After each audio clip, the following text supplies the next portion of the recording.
la princesse Anne est appelée à conserver un rôle prestigieux que lui a confié la reine, qu'elle pourra conserver même lorsque Charles deviendra roi.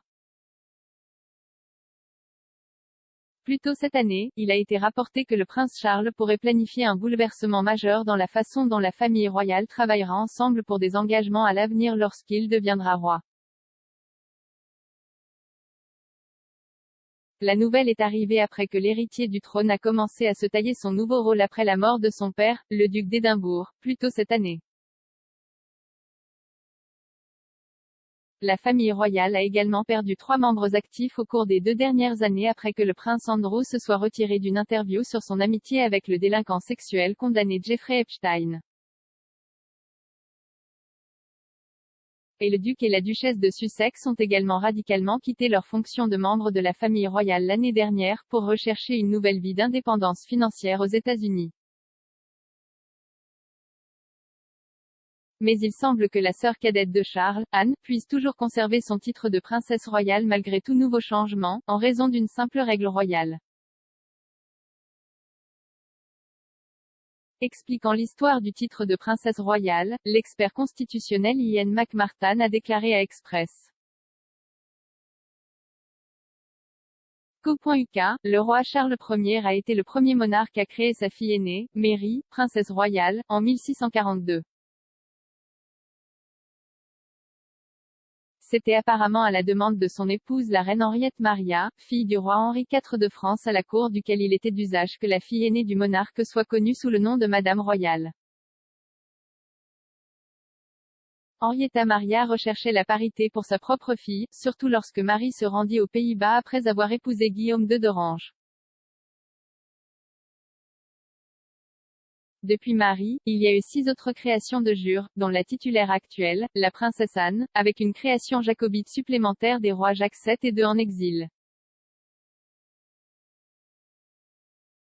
Le titre lui-même n'est pas automatiquement donné à une fille aînée, restant comme un don du souverain à sa discrétion.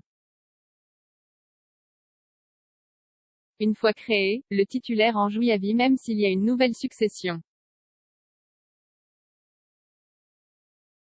La tante de la reine, la princesse Mary, était princesse royale sous le règne de son père George V, ceux de ses frères Édouard VIII et George VI, et enfin sa nièce Élisabeth II. Le titre n'est pas héréditaire et ne peut donc être transmis à aucun des enfants qu'une et princesse royale peut avoir.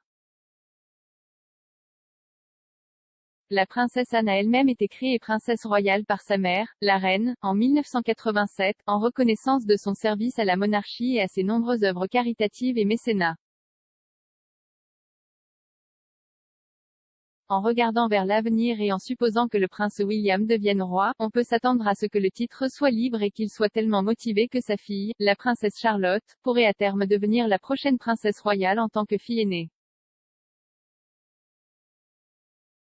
du monarque. Lorsque la reine démissionnera, Charles, son épouse Camilla, la duchesse de Cornouailles, le duc et la duchesse de Cambridge, la princesse Anne et le comte et la comtesse de Wessex sont susceptibles de remplacer Meghan et Harry.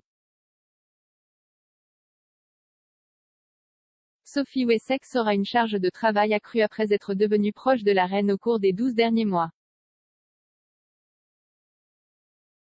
Le prince Édouard a pris la relève pour les prix du duc d'Édimbourg de son défunt père. Le programme d'Aventure pour les jeunes a vu un afflux de demandes d'adhésion depuis sa mort. La biographe royale Angela Levin a déclaré que le prince Charles pourrait lancer ses plans de longue date pour réduire la monarchie alors qu'il désigne les nouveaux rôles. S'adressant à Talk Radio, elle a déclaré, le prince Charles voulait depuis très longtemps réduire la monarchie pour réduire les coûts et faire en sorte que les gens valent l'argent qu'ils ont reçu du contribuable. J'imagine que cela pourrait être quand Harry et Meghan seront abandonnés de la famille royale. Madame Levin a ajouté que Charles devrait s'intensifier beaucoup plus dans la vie publique car la reine ne voudra plus combattre le prince Charles. Elle a déclaré, en fait, elle lui sera reconnaissante de prendre le relais en prenant, j'imagine, des décisions assez importantes au nom de la famille royale.